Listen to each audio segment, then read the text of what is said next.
Hi, my name is Bart Weyand. I'm going to read another story by Roald Dahl. I read one last time, Man from the South. This one is called Poison. As I said before, Roald Dahl wrote stories for a lot of short stories, and a lot were adapted by Alfred Hitchcock for his show in the 60s. Anyway, this story involves a crate, which is a small snake. It's set in India, two white men and one Indian doctor. And the snake, the crate, is a very poisonous snake and can kill very quickly.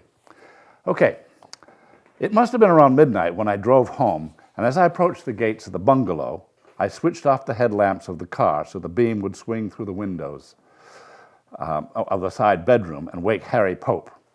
But I needn't have bothered. Coming up the drive, I noticed his light was still on, so he was awake anyway, unless perhaps he dropped off while reading. I parked the car and went up the 5 steps to the balcony, counting each step carefully in the dark so I wouldn't take an extra one, which wasn't there when I got to the top.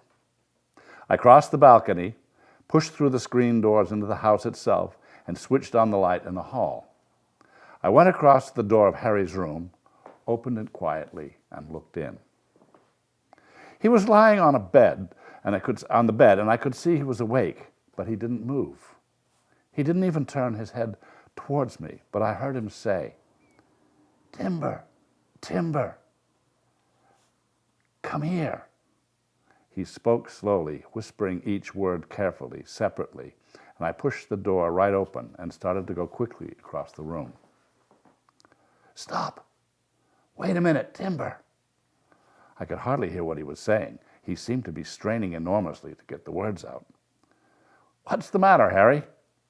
"Shh," he whispered. "Shh, for God's sake, don't make a noise. Take your shoes off before you come nearer. Please do as I say, Timber."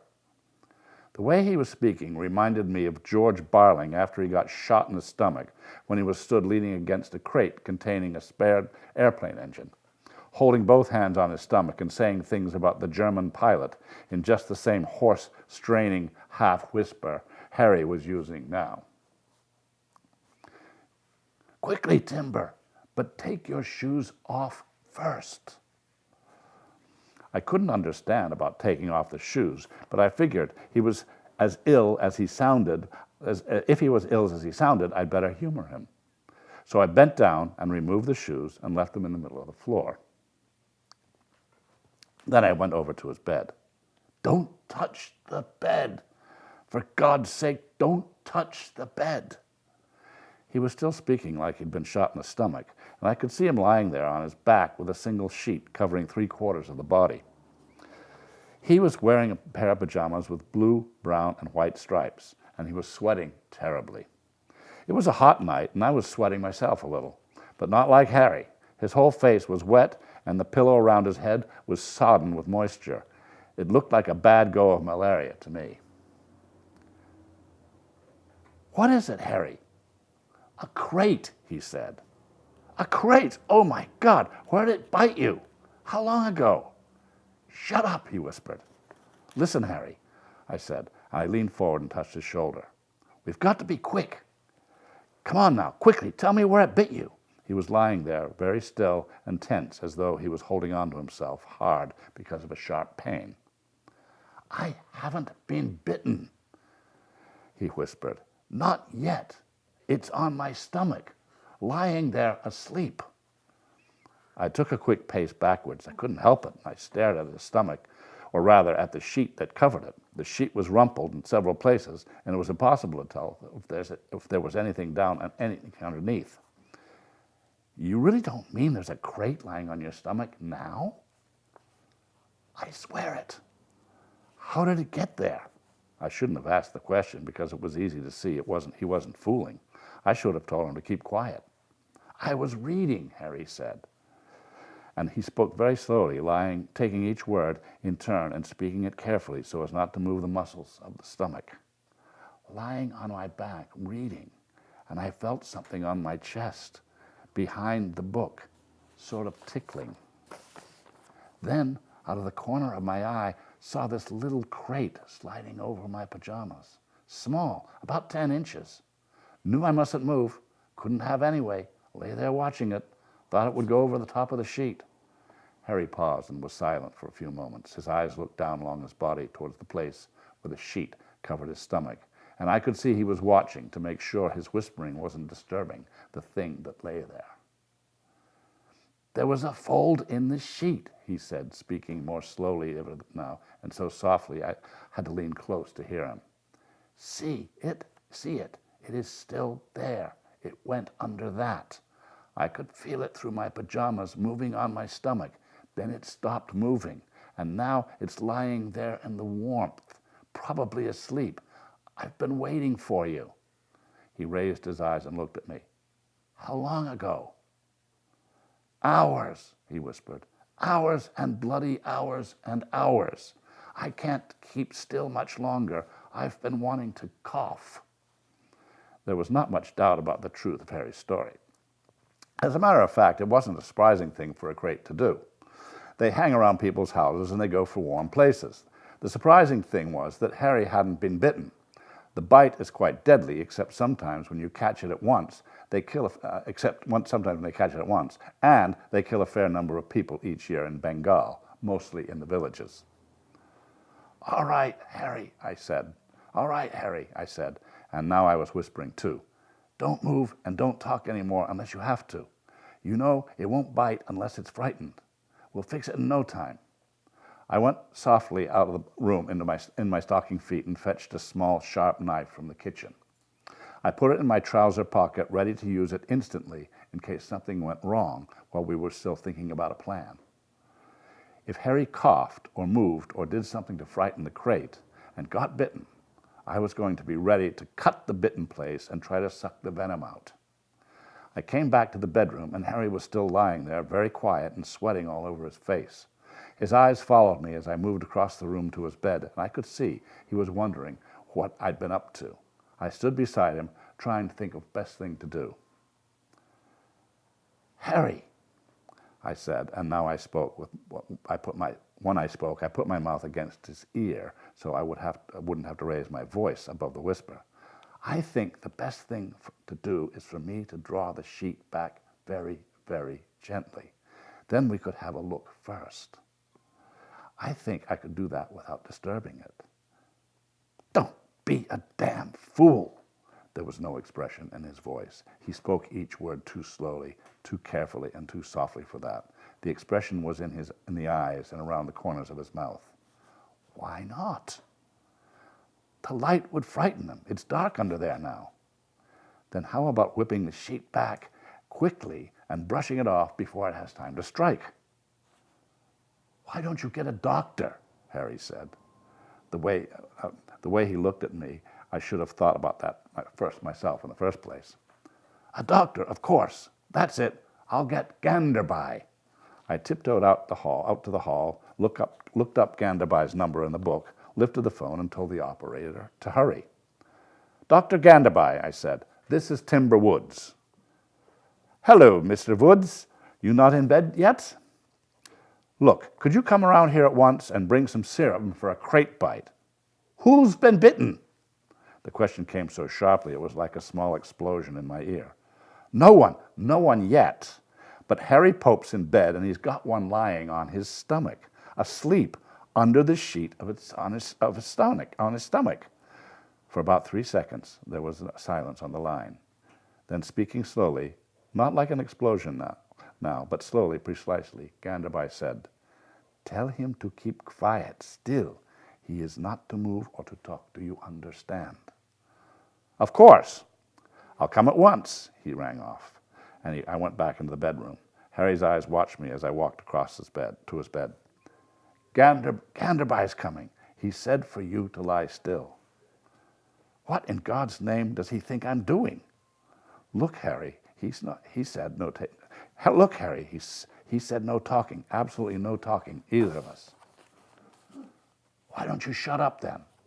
When he said this, one side of his mouth started twitching with rapid little downward movements that continued for a while after he finished speaking. I took out my handkerchief, and very gently I wiped the sweat off his face and neck, and I could feel the slight twitching of the muscle, the one to be used for smiling, as my fingers passed over it with the handkerchief. I slipped out to the kitchen, got some ice from the icebox, rolled it up in a napkin, and began to crush it small. That business of the mouth, I didn't like that, or the way he talked either. I carried the ice pack back to the bedroom and laid it across Harry's forehead. Keep you cool. He screwed up his eyes and drew breath sharply through his teeth. Take it away, he whispered. Make me cough. His smiling muscle began to twitch again. The beam of a headlamp shone through the window as Ganderbai's car swung around to the front of the bungalow. I went out to meet him, holding the ice pack with both hands. How is it? Ganderbai asked, but he didn't stop to talk. He walked on past me across the balcony and through the screen doors into the hall. Where is he? Which room?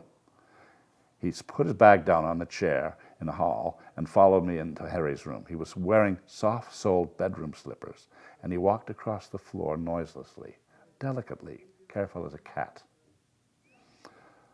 Harry watched him out of the side of his eyes. When Ganderbai reached the bed, he looked down at Harry and smiled, confident and reassuring, nodding his head to tell Harry it was a simple matter, and he was not to worry, but just leave it to Dr. Ganderbai. Then he turned and went back to the hall, and I followed him. First thing is to try to get some serum into him, he said, and he opened his bag and started making preparations.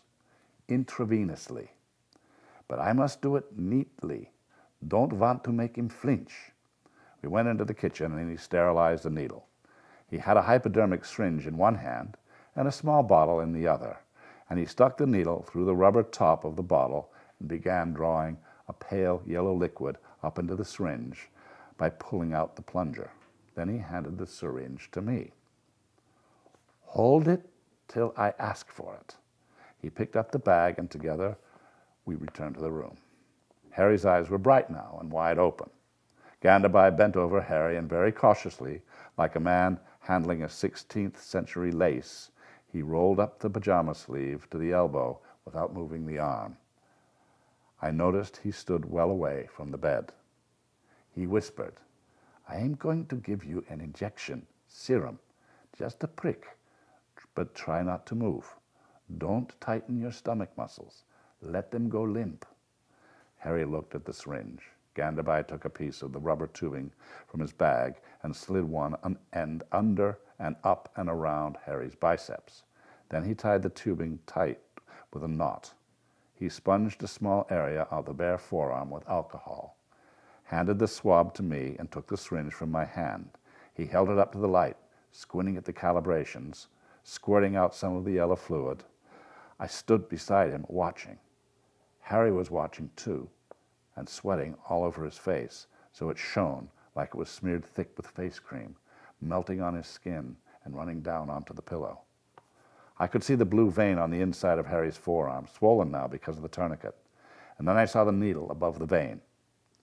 Ganderbai, holding the syringe almost flat against the arm, sliding the needle in sideways, through the skin, into the blue vein, sliding it slowly, but so firmly it went in smooth as into cheese.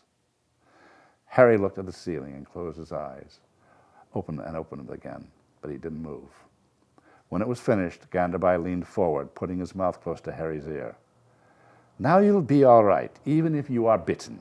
But don't move, please don't move. I'll be back in a moment. He picked up his bag and went out to the hall, and I followed. Is he safe now? I asked. No. How safe is he? The little Indian doctor stood there in the hall, rubbing his lower lip. It must give him some protection, mustn't it? I asked. He turned away and walked to the screen doors that led to the veranda. I thought he was going through them, but he stopped at this side of the doors and stood looking out into the night. Isn't this serum very good? I asked. Unfortunately not, he answered without turning round. It might save him, it might not. I am trying to think of something else to do. Shall we draw the sheet back quick and brush it off before it has time to strike? Never. We are not entitled to take a risk. He spoke sharply, and his voice was pitched a little higher than usual. We can't have him lying there, I said. He's getting very nervous. Please, please, he said, turning around, holding both hands in the air. Not so fast, please. This is not a matter to rush into bald-headed. He wiped his forehead with his handkerchief and stood there frowning, nibbling his lip. You see, he said at last, there is a way to do this. You want to know what we must do? We must administer an anesthetic to the creature where it lies. It was a splendid idea. It is not safe, he continued, because a snake is cold-blooded, and anesthetic does not work so well or so quick with such animals. But it is better than any other thing to do. We could use ether, chloroform. He was speaking slowly and trying to think out while he talked. Which shall we use? Chloroform, he said suddenly. Ordinary chloroform. That is best. Now quick. He took my arm and pulled me towards the balcony. Drive to my house. By the time you get there, I will have waked up my boy on the telephone, and he will show you my poisons cupboard. Here is the key to the cupboard. Take a bottle of chloroform. It has an orange label, and the name is printed on it. I stay here in case anything happens. Be quick now. Hurry. No, you don't need your shoes. I drove fast, and in about 15 minutes I was back with the bottle of chloroform. Ganderby came out of Harry's room and met me in the hall. You got it? He said. Good. I've just been telling him what we are going to do, but now we must hurry. It is not easy for him to lie in there like that. It is not easy for him in there like this at all. I'm afraid he might move. He went back to the bedroom, and I followed, carrying the bottle carefully with both hands. Harry was lying on the bed in precisely the same position as before, with the sweat pouring down his cheeks. His face was white and wet. He turned his eyes toward me, and I smiled at him and nodded confidently. He continued to look at me. I raised my thumb, giving the OK signal. He closed his eyes. Ganderby was squatting down by the bed, and on the floor beside him was the hollow rubber tube that he had previously used as a tourniquet, and he'd got a small paper funnel fitted into one end of the tube. He began to pull a little piece of the sheet out from under the mattress. He was working directly in line with Harry's stomach, about 18 inches from it, and I watched his fingers as they tugged gently at the edge of the sheet. He worked so slowly it was almost impossible to discern any movement either in his fingers or in the sheet that was being pulled. Finally, he succeeded in making an opening under the sheet along the mattress towards Harry's body. I do not now know how long it took him to slide that tube in a few inches. It may have been 20 minutes, it may have been 40. I never once saw the tube move. I knew it was going in because the visible part of it grew gradually shorter. But I doubted that the crate could have felt even the faintest vibration. Ganderby himself was sweating now, large pearls of sweat standing out all over his forehead and along his upper lip. But his hands were steady, and I noticed that his eyes were watching, not the tube in his hands, but the area of crumpled sheet above Harry's stomach. Without looking up, he held out a hand to me for the chloroform. I twisted out the ground glass stopper and put the bottle right into his hand, not letting go till I was sure he had a good hold of it. Then he jerked his head for me to come closer, and he whispered, "Tell him I'm going to soak the mattress, and it will be very cold under his body. He must be ready for that, and he must not move. Tell him now." I bent over Harry and passed on the message. "Why doesn't he get on with it?" Harry said. "He's going to do now, Harry, but it'll feel very cold, so be ready for it." "Oh, God Almighty, get on with it! Get on with it!" For the first time he raised his voice, and Ganderby glanced up sharply, watched him for a few seconds, then went back to his business. Ganderby poured a few drops of chloroform into the paper funnel and waited while it ran down the tube. Then he poured some more. Then he waited again, and the heavy, sickening smell of chloroform spread out over the room, bringing with it faint, unpleasant memories of white-coated nurses and white surgeons standing in a white room around a long white table. Ganderby was pouring steadily, and I could see the heavy vapor of the chloroform swirling slowly like smoke above the paper funnel. He paused, held the bottle up to the light, poured one more funnel full, and handed back the bottle to me. Slowly he drew out the rubber tube from under the sheet, and then he stood up. The strain of inserting the tube and pouring the chloroform must have been great, and I recollected that when Gandabai turned and whispered to me, his voice was small and tired. "We'll give it 15 minutes just to be safe." I leaned over to tell Harry, "We're going to give it 15 minutes just to be safe, but it's probably done for already." "Then why, for God's sake, don't you look and see?" Again, he spoke loudly, and Gandabai sprang around, his small brown face suddenly very angry. I took my handkerchief and wiped his wet face, trying to stroke his forehead a little for comfort as I did so. Then we stood and waited beside the bed, Gandabai watching Harry's face all the time in a curious, intense manner. The little Indian was concentrating all his willpower on keeping Harry quiet. He never once took his eyes from the patient, and although he made no sound, he seemed somehow to be shouting at him all the time, saying, "Now listen, you've got to listen. You're not going to go spoiling this now. Do you hear me?" And Harry lay there twitching his mouth, sweating, closing his eyes, opening them, looking up at me, at the sheet, at the ceiling, at me again, but never at Gandabai. Yet somehow Gandabai was holding him. The smell of chloroform was oppressive and it made me feel sick, but I couldn't leave the room now. I had the feeling someone was blowing up a huge balloon, and I could see it was going to burst, but I couldn't look away. At length, Gandabai turned and nodded, and I knew he was ready to proceed. "You go over to the other side of the bed," he said. "We will take one side each of the sheet and draw it back together, but very, very slowly, please, and very quietly." "Keep still now, Harry," I said, and I went around to the other side of the bed and took hold of the sheet. Gandabai stood opposite me, and together we began to draw back the sheet, lifting it up clear of Harry's body, taking it back very slowly, both of us standing well away, but at the same time bending forward, trying to peer underneath it. The smell of chloroform was awful.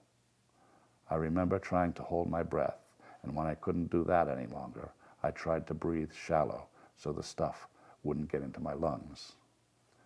The whole of Harry's chest was visible now, or rather the striped pajama top which covered it. And then I saw the white cord of his pajama trousers, neatly tied in a bow. A little farther, and I saw a button, a mother-of-pearl button.